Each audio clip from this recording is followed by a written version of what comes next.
고현준의 뉴스 브리핑. 편안한 밤 보내셨습니까? 고현준의 뉴스 브리핑 고현준입니다. 오늘도 전국에 구름이 많고요. 곳곳에 소나기 소식이 있습니다. 우산은 하나 챙겨 다니시면 좋을 듯합니다. 아침 최저 기온이 20에서 23도고요. 낮 최고 기온은 25도에서 32도로 예보가 되어 있는데 기상청에 따르면 당분간 체감온도가 31도 이상으로 오를 만큼 덥고요. 주말과 일요일 사이 다시 장맛비 소식이 있습니다. 자, 오늘도 커피 쿠폰 챙겨놓고 여러분의 참여를 기다리고 있습니다. 문자 메시지는 샵 1035로 보내실 수 있는데요. 짧은 문자 50원, 긴 문자 100원의 이용료가 있습니다. SBS 고릴라와 유튜브 시교라는 무료로 참여하실 수 있고요. 보는 라디오도 함께 하실 수 있습니다.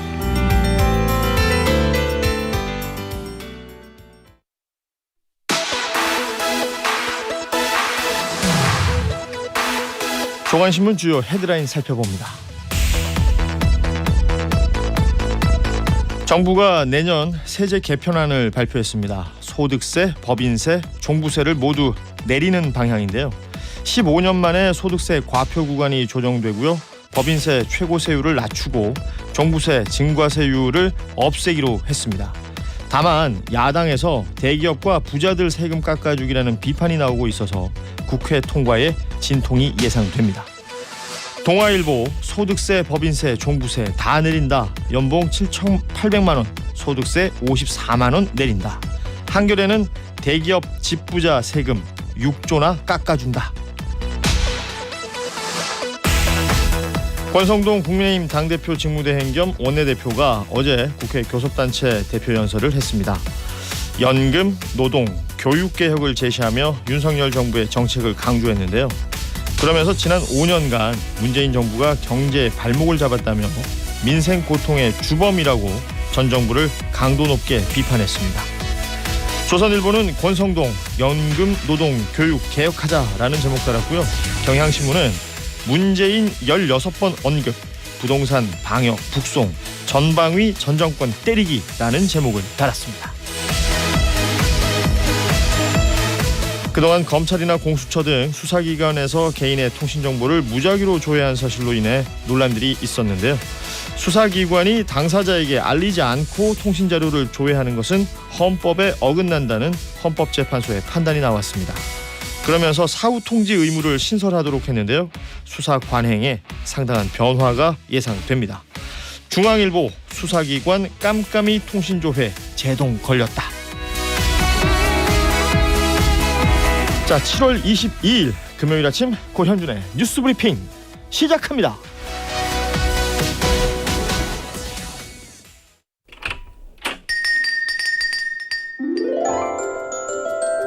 아침을 여는 가장 똑똑한 방법. SBS 러브 FM 고현준의 뉴스 브리핑. 매일 아침 6시 5분에 만나요.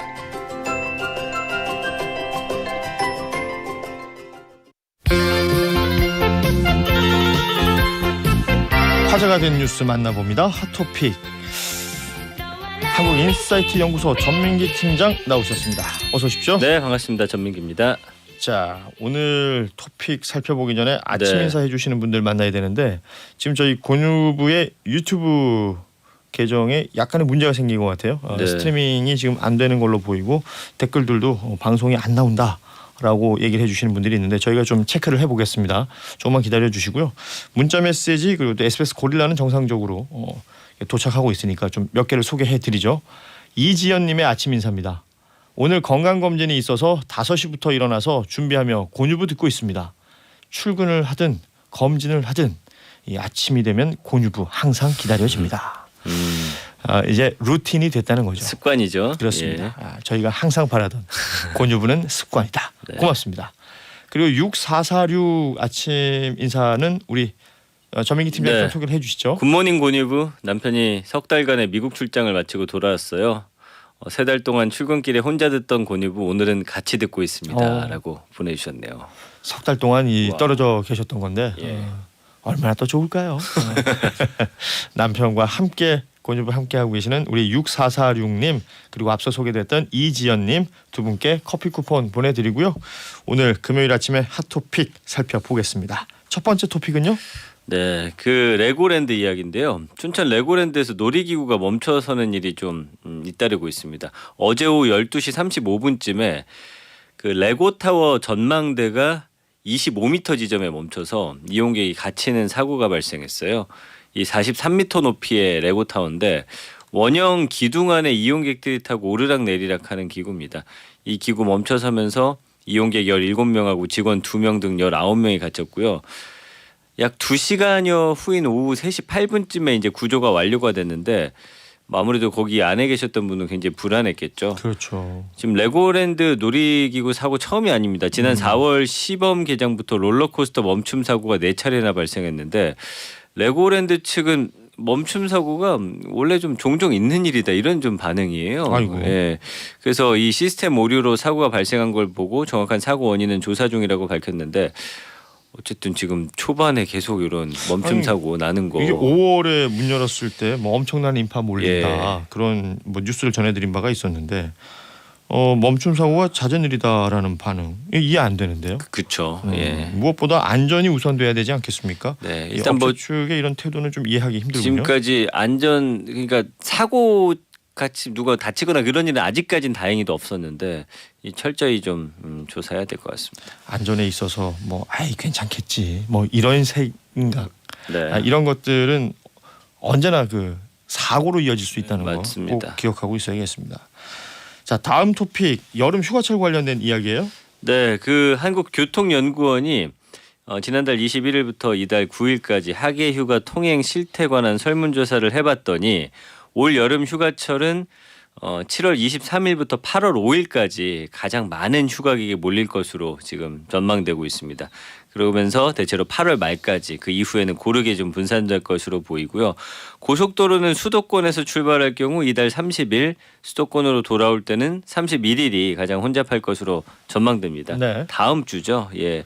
그 설문조사를 한 결과에 따르면 이번 특별교통대책기간 하루 평균 445만 명, 총 8,892만 명이 이동할 걸로 지금 예측이 됩니다. 그 지난해 여름철 특별교통대책 기간의 하루 평균 이동 인원 대비 16.6% 증가한 거죠. 그러니까 올해는 작년보다 휴가 더 많이 떠나시는 거고요. 이때 이제 승용차 이용하시겠다는 분들이 91.2%. 예, 이러다 보니까 좀 차가 막힐 수 있다는 거고요. 버스 4.1%, 철도 3.2, 항공 1% 순이었습니다. 휴가지로 이동하는 데 걸리는 최대 예상 소요 시간이 서울 강릉이 5시간 50분, 서울 부산 6시간 50분. 휴가 지역으로는 동해안권, 남해안권, 제주권, 서해안권 이렇게 조사가 됐거든요. 참고하시면 좋을 것 같네요.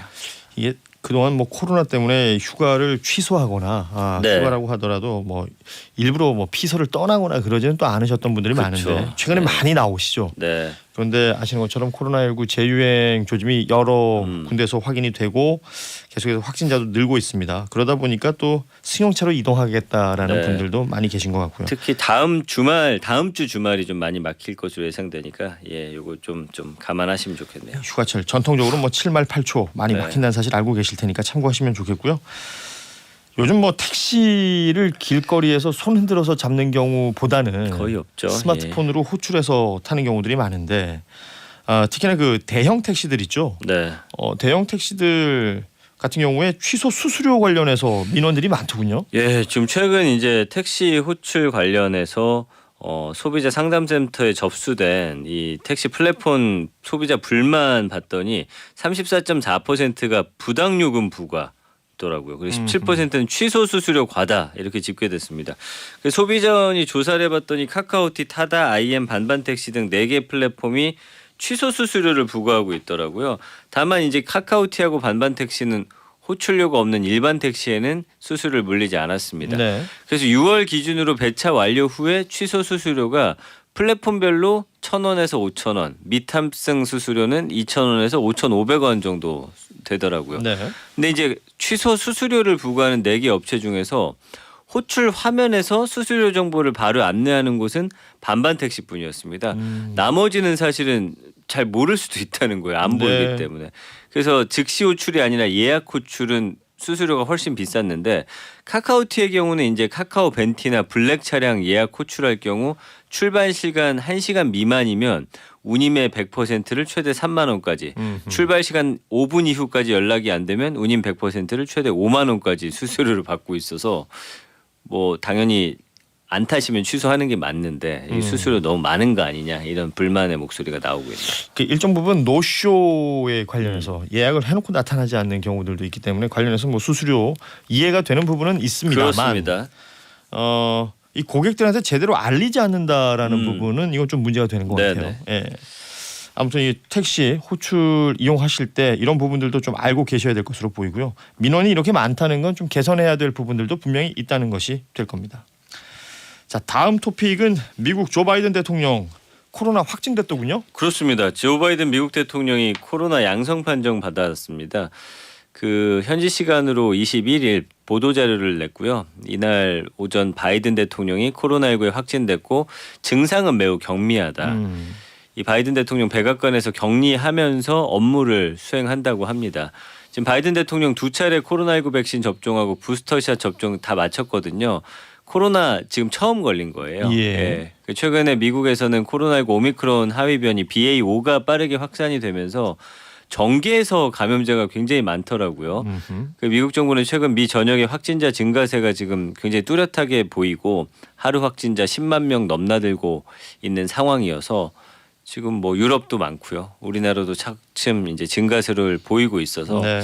이 BA5 좀 더 잘 우리가 개인 방역을 통해서 막아내야 될 것 같습니다. 그러니까 오미크론의 하위 변이 뭐 BA5, BA5형 이렇게 얘기하기도 하고 이거보다 더 전파력이 강한 BA2.75 네. 또 우리나라에서 또 발견이 됐다 그럽니다. 이 관련된 이야기는 잠시 후에 또 손지은 기자 오늘 나오는데요. 나눠보도록 하겠습니다. 오늘 마지막 토픽도 보죠.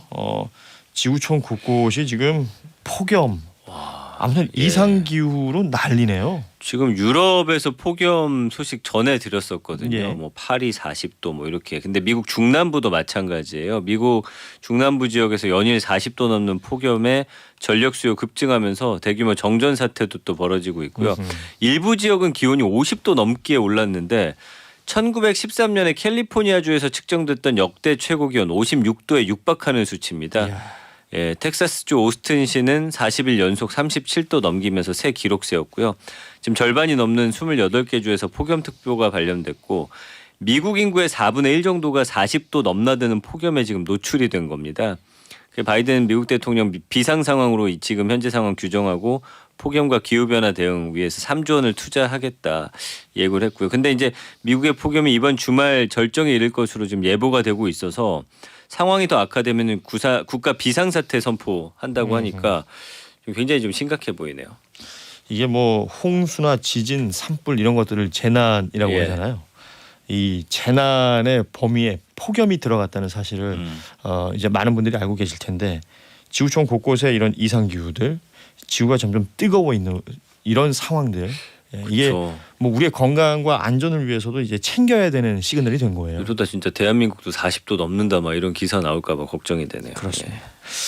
자, 오늘 토픽 여기까지 살펴보겠습니다. 한국인사이트 연구소 전민기 팀장이었고요. 주말 잘 보내시고 네. 월요일에 뵙겠습니다. 다음 주에 뵐게요.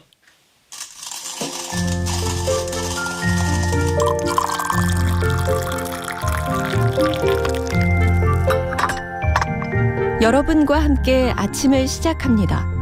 여기는 고현준의 뉴스 브리핑.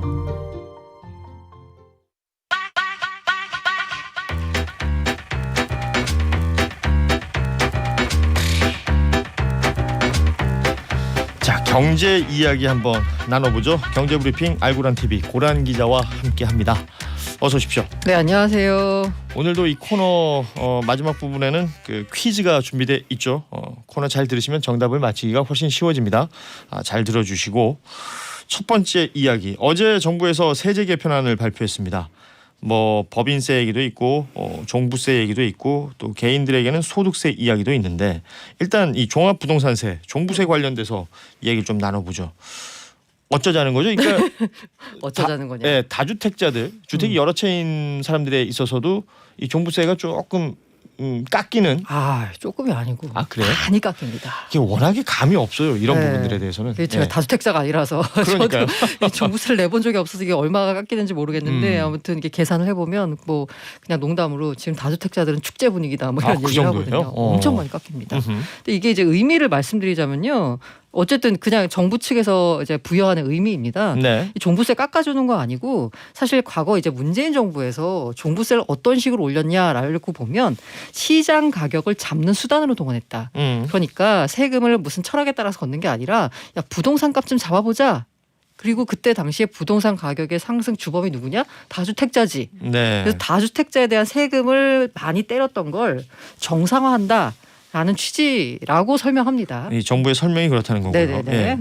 뭐 동의하시든 말든 그건 이제 각자의 생각이신 거고요. 예. 그래서 이제 정부의 입장은 그 종부세율을 문재인 정부 이전으로 원상복귀한다라는 그 큰 틀을 갖고 있어요. 기본적인 취지는 그렇다는 네네. 것이네요. 이제 구체적으로 보자면 크게 이제 세 가지 정도가 아마 세 가지 정도로 정리할 수 있을 텐데 일단 과세 기준을 바꿉니다. 지금은 주택 수입니다. 주택 수가 두 채인지 세 채인지 네 채인지에 따라 달라져요. 네네. 근데 앞으로는 이제 내년부터 가액 그러니까 집값으로 구분하겠다라는 겁니다. 이게 약간 비판이 나온 부분이 있어요. 예. 야 10억짜리 집 두 채 갖고 있는 사람하고 30억짜리 집 한 채 갖고 있는 사람 누가 더 부자냐? 30억짜리 집 한 채잖아요. 근데 지금 그 세금 구조로 보자면 10억짜리 집 두 채를 갖고 있는 사람이 더 많이 내요. 그렇죠. 그래서 지금 현재 다주택자에 대해서 원래 내야 되는 세금 말고 중과세율 그래서 1.2에서 6% 정도를 더 부과하거든요. 그러니까 세금을 중과하고 있는 것이 지금 현재. 있고 현재. 근데 예. 이거를 폐지시킵니다. 그 뭐 퍼센테이지를 바꾸는 게 아니라 아예 없앤다. 없어요. 예. 없어요. 그래서 이제는 다주택자도 1주택자 등과 동일하게 기본세율 현행 0.6에서 3%를 냅니다. 네. 만약에 현행대로라면. 예. 그런데 이 현행 0.6에서 3이잖아요. 요거를 깎아줍니다. 아예. 중과는 아예 없애지만 종부세율 자체는 또 깎아주는. 네, 율 자체도 딱 깎아줘요. 그래서 0.5에서 2.7이 돼요. 예. 그래서 계산을 해보자면 다주택자들은 지금 만약에 구조라고 하면 가장 많이 냈을 때 6%까지 내게 됩니다. 엄청 많죠. 집값의 6%면 뭐 어마어마하죠. 그렇죠. 근데 이게 많아야 2.7%. 정말 많이 깎이는 거죠. 이 종부세율을 보자면요, 이 사실 그 원래 그 당초에는 주택 수에 상관없이 0.5에서 2%였어요. 근데 말씀드린 대로 2018년에 문재인 정부가 9.13 대책을 내놓으면서 2019년부터 다주택자에 대해서 1.2에서 6%까지 물렸던 거거든요. 그때 이제 중과세율이 도입이 된 거죠. 네네. 예. 근데 이게 이제 결론적으로 중과세 폐지하고 기본세율 자체를 낮추니까 0.5에서 2.7이 되는 겁니다.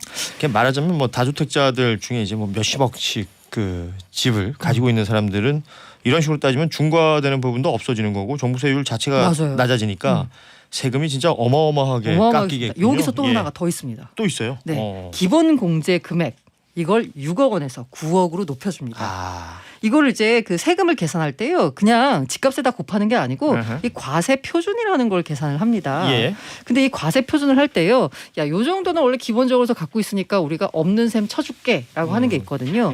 그게 당초에는 6억이었어요. 근데 이걸 9억까지 올려주는 거예요.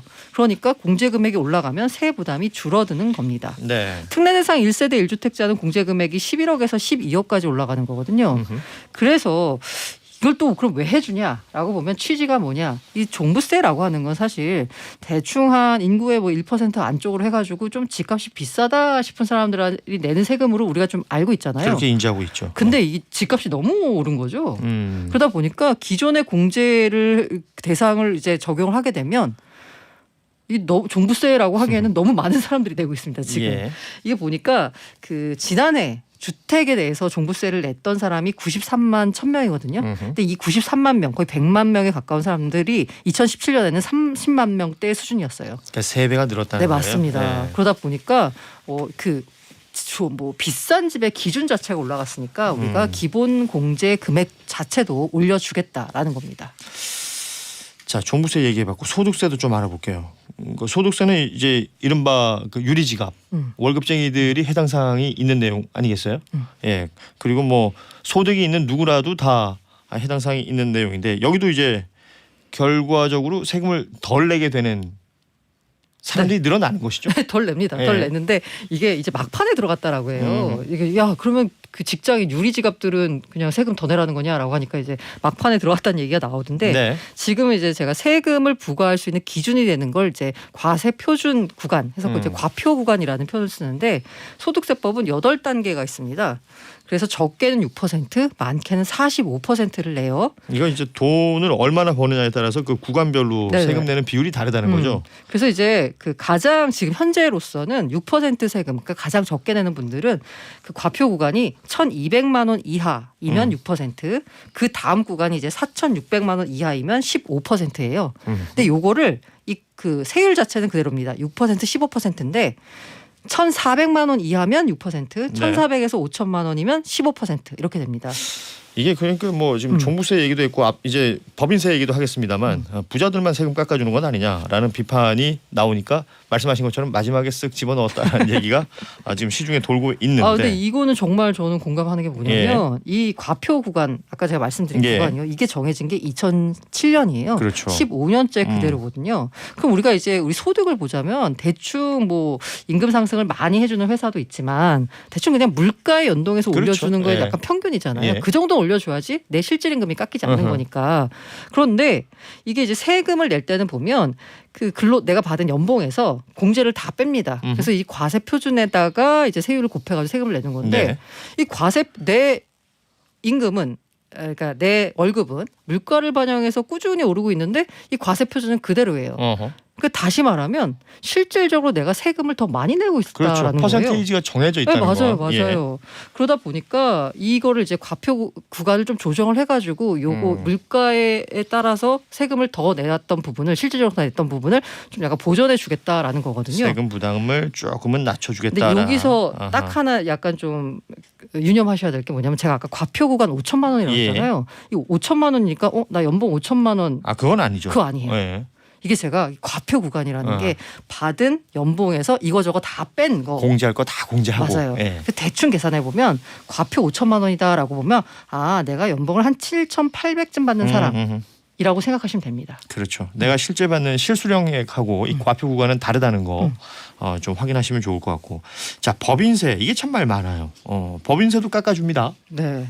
이것도 또 이제 정부 입장에서 깎아주는 거 아니야. 정상화야. 라고 얘기하죠. 정상화라고 얘기합니다. 이게 왜 정상화라면 이게 법인세가 이제 두 가지 측면에서 바뀌는데요. 하나가 최고 세율을 낮춰줍니다. 지금 최고 세율이 25%예요. 예. 제가 아까 왜 정부는 정상화라고 표현을 쓰냐라고 보면 이 원래는 22%였거든요. 예. 이명박 박근혜 정권 때는. 근데 문재인 정부 때 와가지고 25%로 올렸어요. 네. 근데 재밌는 건 문재인 정부 때 25%로 올릴 때도 정상화였습니다. 왜? 노무현 정부 때 25%였거든요. 네. 그런데 뭔가 뭐 기업주도 성장한다고 이명박 박근혜 정부 때 22%로 낮췄어요. 네.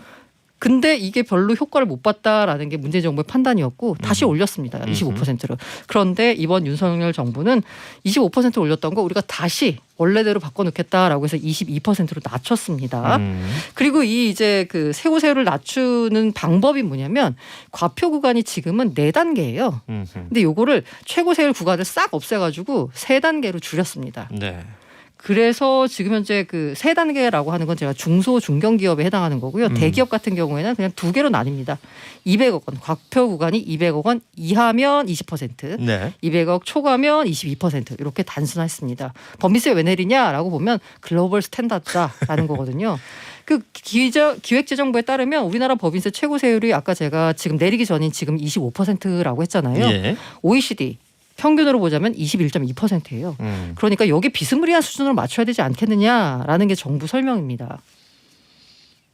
지금 이 법인세를 내는 기업이 몇 %대고 그 뭐 한 개수로 치면 80여 개 된다. 이 얘기는 계속 나오고 있는 거잖아요. 이게 이제 그 쉽게 말해서 매출이 높은 몇몇 기업들에게만 해당 사항 있는 건데 이렇게까지 낮춰주는 건 무슨 이유냐? 그러면 정부에서 그렇게 얘기하죠. 기업 투자가 활발해지면 그 덕에 소위 말하는 낙수 효과가 생기고 일반 시민들이나 국민들도 더 잘 살 수 있다라는 논리가 이 법인세 인하에 포함돼 있는 것인데 이러다 보니까 법인세뿐만 아니라 소득세, 종부세 모두 내린 부분 이번에 세제 개편안을 두고 비판의 목소리들도 나오고 있지 않습니까? 네, 뭐 일단은 세금이 줍니다.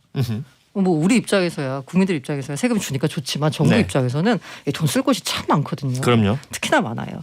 향후 4년간 세주가 이게 13조 1천억 원이다. 뭐 어디는 뭐 60조다라고 얘기하는데 예. 13조 1천억 원은 정부가 발표한 수치예요. 이건 뭐냐면 전년에 비해서 얼마나 줄어드느냐. 으흠. 그걸 다 합쳐봤더니 4년간 13조 1천억이라는 거고요. 60조 얘기 나오는 건 전년이 아니라 올해 기준으로 봤을 때 매년 줄어드는 걸 다 누적으로 합계하니까 60조다라는 네. 계산이 나오는 거거든요. 근데 정부가 이제 13조 1천억 원이나 줄어들고 이 지금 우리가 돈 쓸 곳이 굉장히 많은 상황이잖아요. 음흠. 그리고 지금 국가 채무가 지금 1,068조예요. 이게 GDP 대비해서 보면 49.7%입니다. 예. 올해 기준으로 이제 보자면 그러면 앞으로 돈 쓸 곳이 없냐라고 보면 굉장히 많죠. 근데 들어오는 수입은 없는데 쓸 곳은 많아. 그럼 어떻게 해요? 빚을 내야죠. 예. 근데 빚을 내면 어떻게 돼요? 재정 건전성이 해쳐지죠. 악화되는 예. 거죠. 으흠. 게다가 최근에 윤석열 대통령이 5년간 재정 상황이 크게 악화됐다면서 이 문제 건전성 문제를 제기했거든요. 근데 세수를 줄이는 거예요. 이게 이게 뭔가 어쩌자는 앞뒤가 거야. 안 맞는 느낌이 있죠. 네, 어쩌자는 예. 거야에 대해서 정부 기획재정부의 설명은 뭐냐면 지금 일시적인 세수 감소는 불가피하다. 하지만 그 내년에 6조 정도 들거든요. 요거는 감내 가능하다.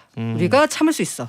그런데 길게 보자면 세금을 줄여가지고 기업이 투자를 늘리고 고용을 늘리면 결국 기업이 돈을 많이 벌게 되니까 세율 자체는 낮춰졌지만 전체적인 파이는 커지는 거 아니냐. 그러면 지금 우리가 계산한 거는 13조 1천억이지만 성장을 도모하게 되면 감세를 통해서 이걸 다 메울 수 있다.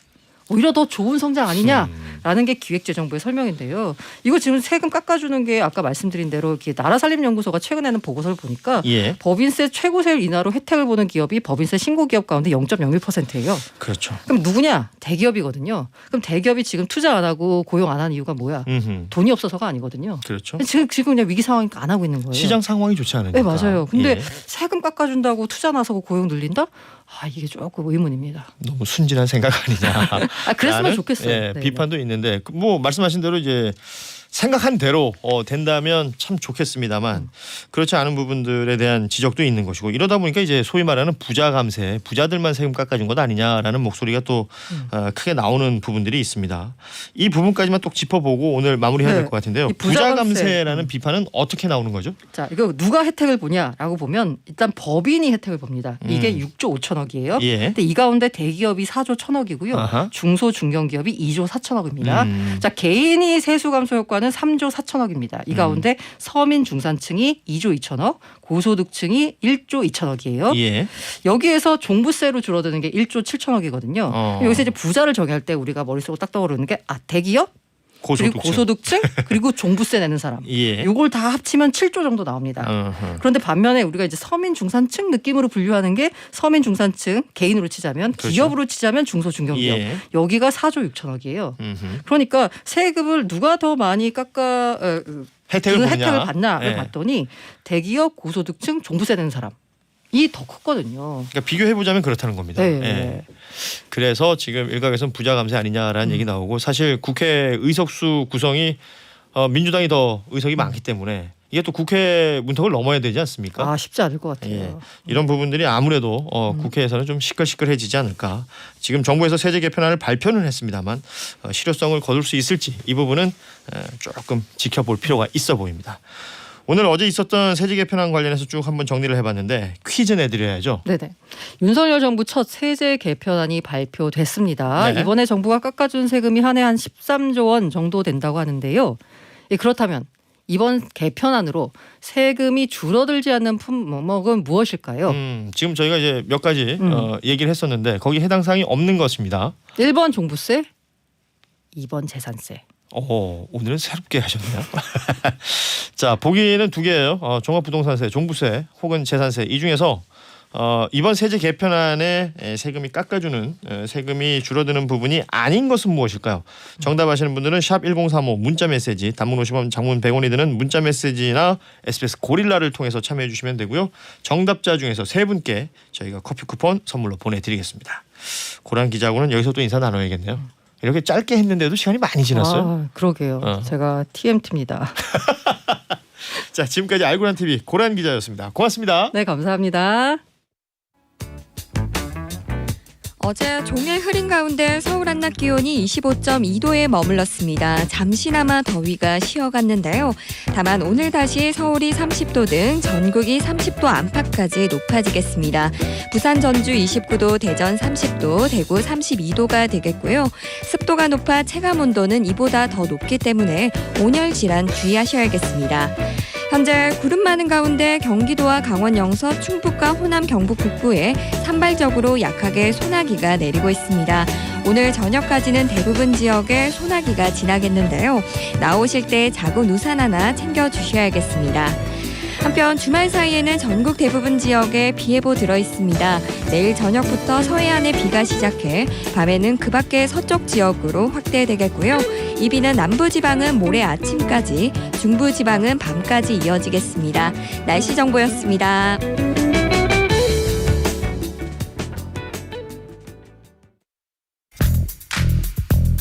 꼭 필요한 뉴스와 정보를 골라드리는 고현준의 뉴스 브리핑. 오늘도 이른 아침부터 고니브하시는 청취자 여러분 감사합니다. 단문 50원, 장문 100원의 정보 이용료가 부과되는 문자 메시지 샵 1035로 청취자 여러분의 생각을 전해주세요. SBS 러브 FM 고현준의 뉴스 브리핑.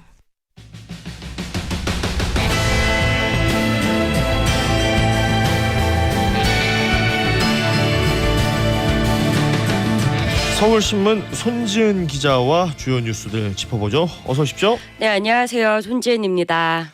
자, 앞서 내드렸던 퀴즈 정답부터 발표하고 뉴스 살펴볼 텐데 윤석열 정부의 첫 세제 개편안이 어제 발표가 됐고요. 여러 세금들을 깎아준다라는 게 기본적인 내용이었는데 이 깎아주는 세금에 포함되지 않는 것, 이번 세제 개편안 안에서 포함되지 않았던 것은 무엇일까? 1번 종부세, 2번 재산세 중에서 정답 발표해 주시죠. 네, 정답은 2번 재산세였습니다. 빠밤. 자, 재산세 맞춰주신 분들 많으신데요. 보내주신 분 중에 종부세 내고 싶어라는 분들도 좀 있고요. 재산세는 또 오히려 올랐습니다라고 또 보내주신 분들도 있습니다. 정답 재산세 맞춰주신 분들 세 분께 커피 쿠폰 드리는데요. 끝번호 1707 그리고 또 8419 김정은님 이렇게 세 분에게 커피 쿠폰 보내드리겠습니다. 자, 뉴스 첫 번째 뉴스. 어제 그제 여야의 교섭단체 대표 국회 연설이 있었는데 어제는 국민의힘 권성동 당대표 직무대행의 이 교섭단체 대표 연설이 있었죠. 이 이야기부터 시작해 보겠습니다. 문재인 정부 5년 내내 정치가 경제의 발목을 잡았습니다. 국익과 국민보다 눈앞의 정치적 이익을 우선했습니다. 문재인 전 대통령은 16번이나 언급했습니다. 특히 전 정부가 1,000조 원으로 나라 빚을 불렸고 알박기 인사까지 새 정부로 떠넘겼다며 자진 사퇴로 국민에 대한 도리를 다하라고 촉구했습니다. 실패한 정부의 실패한 관료는 민생 회복에 방해가 될 뿐입니다. 고위직 공무원은 명예직이지 고액 알바가 아닙니다. 문재인과 민주당의 단어를 합치니까요. 이게 아마 29번 정도 되는 것 같습니다. 정의당도 이전 정부 탓만 할 거면 정권 교체는 왜 했냐며 여당의 책임을 다하라고 비판했습니다. 자, 국회 교섭단체 대표 연설, 그제 민주당의 박홍근 원내대표 연설이 있었고 어제는 국민의힘 권성동 원내대표 또 당대표 직무대행이기도 합니다. 연설이 있었는데 보통 기자들이 이제 이런 연설 나오면 무슨 단어 몇 번 나왔는지 세잖아요. 맞습니다. 근데 박홍근 원내대표가 그걸 셌네요. 민주당 문재인이라는 단어가 29번 정도 된다. 자, 어떤 내용의 연설이었는지 권성동 원내대표의 연설 한번 정리해 볼까요? 네, 일단 윤석열 정부 출범 뒤에 첫 교섭단체 대표 연설에 나섰습니다. 예. 일단요, 국민의힘 권성동 대표 직무대행이 이 최근 당내 문제에 대해서 사과를 했습니다. 이제 당내 문제로 걱정을 끼쳤고 또 국회 정상화가 늦어져서 민생 대책이 지연됐다. 책임을 통감한다고 밝혔습니다. 예. 초심의 자세로 국민의 뜻을 섬기겠다라고도 했고요. 자, 하지만 이제 전체적인 핵심은 최근의 민생 위기는 문재인 정부의 유산이다. 라면서 전 정부를 강하게 비판을 했습니다. 예. 문재인을 16번, 민주당을 12번 언급을 한 겁니다. 5년 내내 정치가 경제의 발목을 잡았다. 국익과 국민보다 눈앞의 정치적 이익을 우선했다라고 주장을 했습니다. 이제 권성동 원내대표가 직접 쓴 표현을 보면요. 오늘만 산다식의 근시안적 정책, 또 국민을 갈라치는 분열적 정책이 바로 민생 고통의 주범이다라고 비판을 했습니다. 예. 그러면서 지난 정부의 실패한 정책을 반복하지 않겠다라고 했고요. 구체적으로는 이 코로나 재유행 속에서 전 정부의 거리두기는 없을 거다라고 약속을 했고요.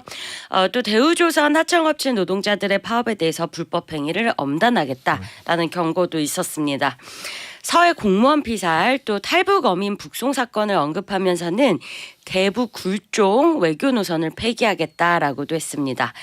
이 연금 개혁을 위한 사회적 대타협이 필요하고 주 52시간 근무제와 교육감 직선제를 재검토해야 한다. 이런 정책적인 주장도 내놨습니다. 이제 민주당의 평가는요. 국민의 매서운 평가는 외면한 채 문재인 정부 탓만한 후안무치한 연설이다라고 비판을 했고요. 예. 정의당은 이 문재인만 16번 외칠 정도로 전 정부 탓만 할 거면 정권 교체는 도대체 왜 했느냐라고 비판했습니다. 그제 박홍근 원내대표 연설 나오고 나서도 국민의힘에서도 뭐 굉장히 강한 비판의 목소리 나왔었고 어제 또 권성동 대표 연설 후에는 또 민주당, 정의당에서 또 매서운 비판의 목소리들 나오고 있습니다.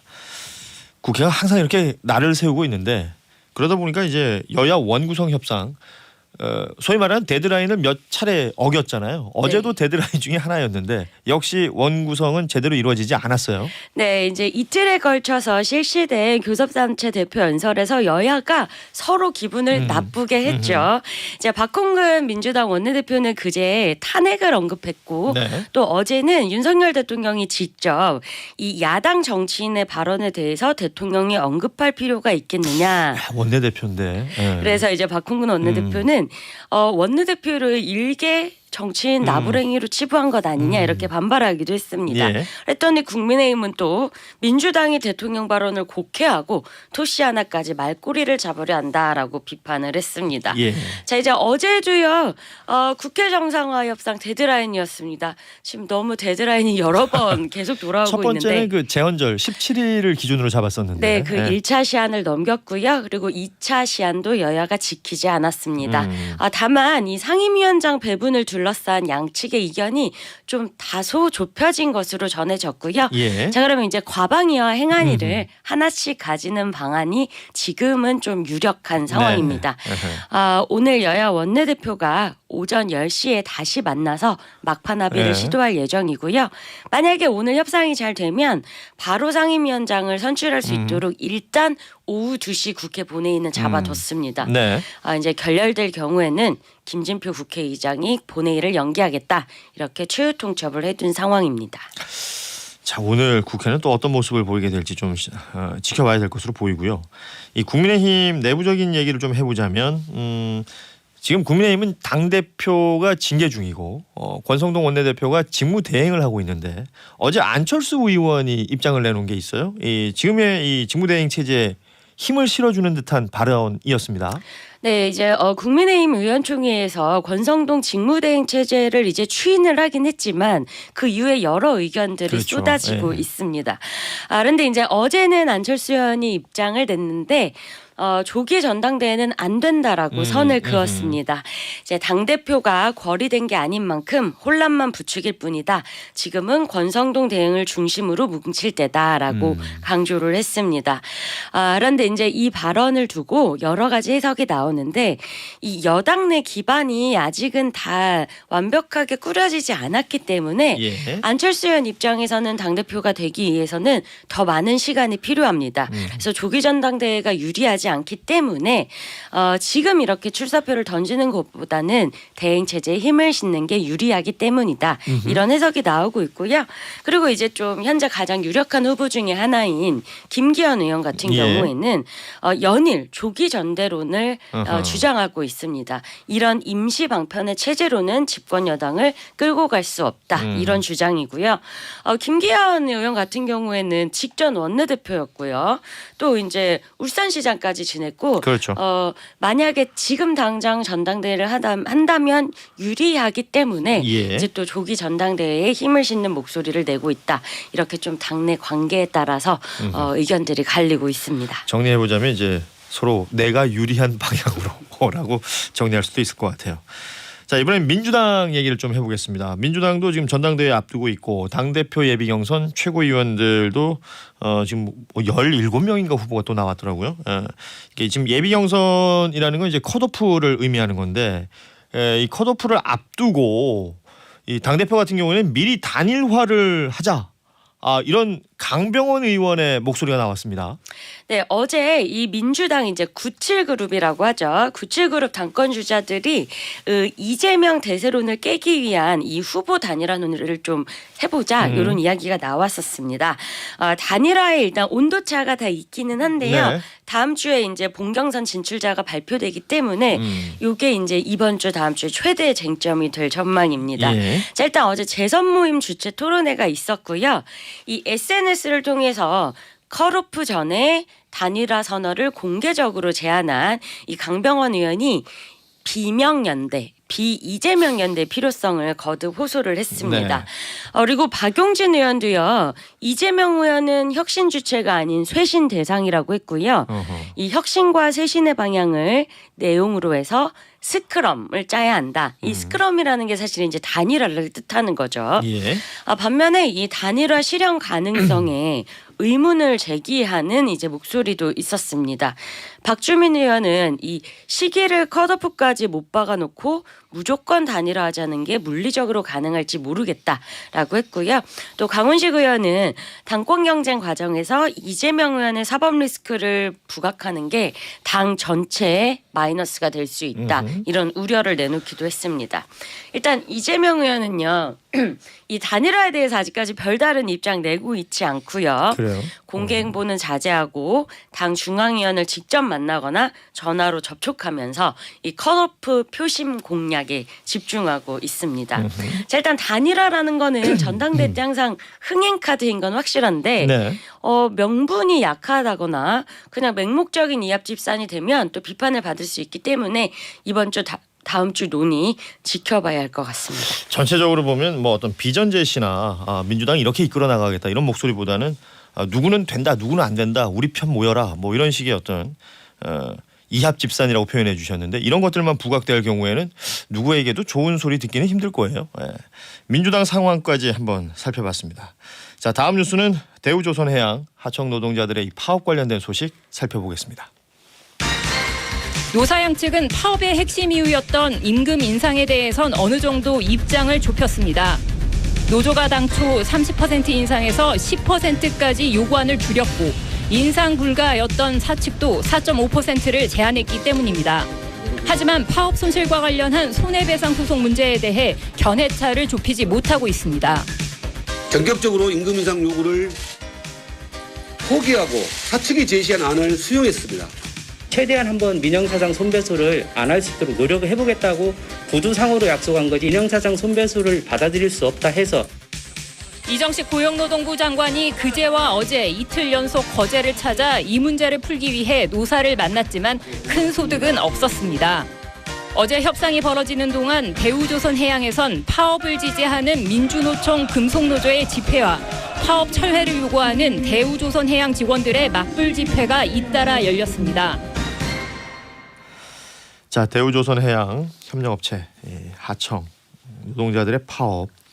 어제가 이제 50일째를 맞는 날이었는데 어제 밤 사이에도 계속해서 이제 협상을 하다가 다시 또 뭐 이렇게 약간 문제가 생겼다가 다시 또 협상을 하고 이런 과정들이 계속 반복이 됐던 것 같아요. 네, 이제 오늘로 51일째가 됐고요. 예. 노사가 원래 사실상 마지막 협상 기한으로 보고 있었습니다. 왜냐하면 이제 23일부터는 이 대우조선해양 직원들의 여름 휴가가 시작되기 때문에 이제 어떻게든 오늘은 좀 결론을 지어보겠다 이런 이제 각오가 나왔고요. 어제 이제 몇 차례 정회와 속개를 반복을 했고 오늘 오전 6시에 협상이 재개가 됐습니다. 이제 무슨 협상안에 잠정안을 만드는 정도까지는 나오지 못했지만 이제 양측 관계자들이 신뢰 관계를 회복했다라는 이제 발언이 나왔기 때문에 네. 좀 기대가 커지고 있습니다. 자, 일단 협력 협력업체 노조는 고용 승계를 요구하고 있는데 이 협력업체들은 고용 알선이나 재발 방지 약속 뒤에 고용 보장을 고려하고 있는 것으로 전해지고 있습니다. 예. 또 이제 협상의 최대 걸림돌인 이 파업에 따른 피해에 대한 민영사상 책임에 대해서도 엇갈린 상황이라서 좀 오늘 논의를 더 지켜봐야 합니다. 그러니까요. 지금 이 파업으로 인해서 노조의 파업으로 인해서 사측은 7천억이 넘는 손해를 봤다. 이거 손해배상해야 되는 것 아니냐라는 목소리를 내고 있고 노조는 이런 걸 손해배상하라고 하는 건 노조 활동 자체를 지금 옥죄는 것 아니냐. 그리고 이런 것들을 손배소 소송까지 간다면 이 협상을 하고 있는 진정성이 의심된다라는 게 또 노조의 목소리이기도 한데요. 이 접점이 어떻게 찾아지게 될지 시간을 또 좀 봐야 될 것 같은데 말씀하셨지만 시간이 그렇게 많지 않다는 것도 현실이기 때문에요. 이 대우조선해양 협력업체 노조의 파업은 아직까지는 이어지고 있는 상황입니다. 이러다 보니까 이른바 노노 갈등 이 얘기를 많이 합니다. 그리고 또 공권력 투입도 머지 않은 것 아니냐라는 얘기도 하고요. 네, 일단 어제 오전 6시부터 이 금속노조 대우조선지회 그러니까 정규직 노조입니다. 그래요. 이 전 조합원 대상으로 이 상급 단체인 금속노조를 탈퇴할지 말지를 정하는 찬반 투표가 진행 중입니다. 어제 퇴근 시간대 투표율 이미 70% 넘겼고요. 예. 이제 오늘 오후 1시까지 투표가 진행이 됩니다. 이제 3분의 2 이상이 참여하면은 금속노조 탈퇴 안건은 통과가 되는 건데 반면에 금속노조는 이 투표 결과를 인정하지 않겠다.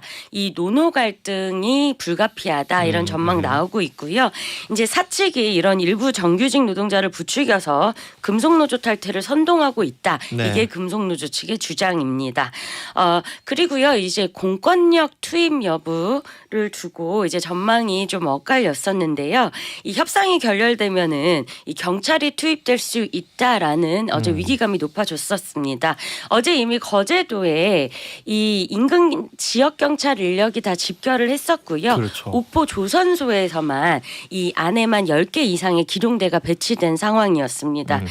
어제 박진 국가인권위원회 사무총장이 현장을 찾았는데 이 자리에서 협력업체 노조는 이 선박 건조장 점거 노동자들의 건강 상태가 매우 악화돼 있고 심리적 고립감과 불안감이 극에 달해 있다라고 말했고요. 정의당은 오늘 대우조선 앞에 천막 당사를 설치해서 이 공권력 투입 자제를 요구할 예정입니다.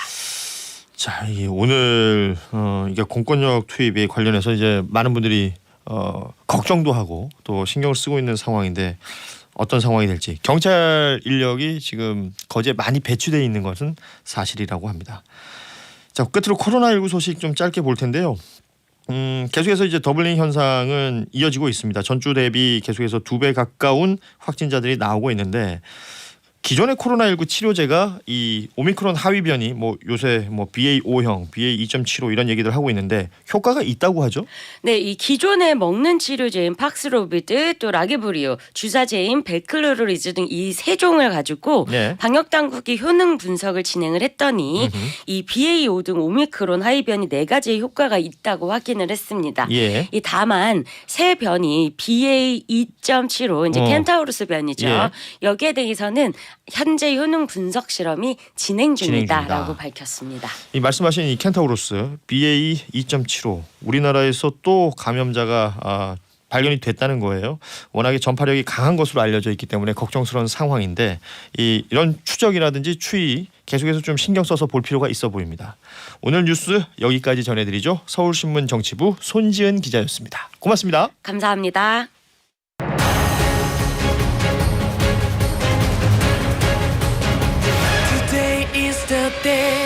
투데이 스케줄입니다.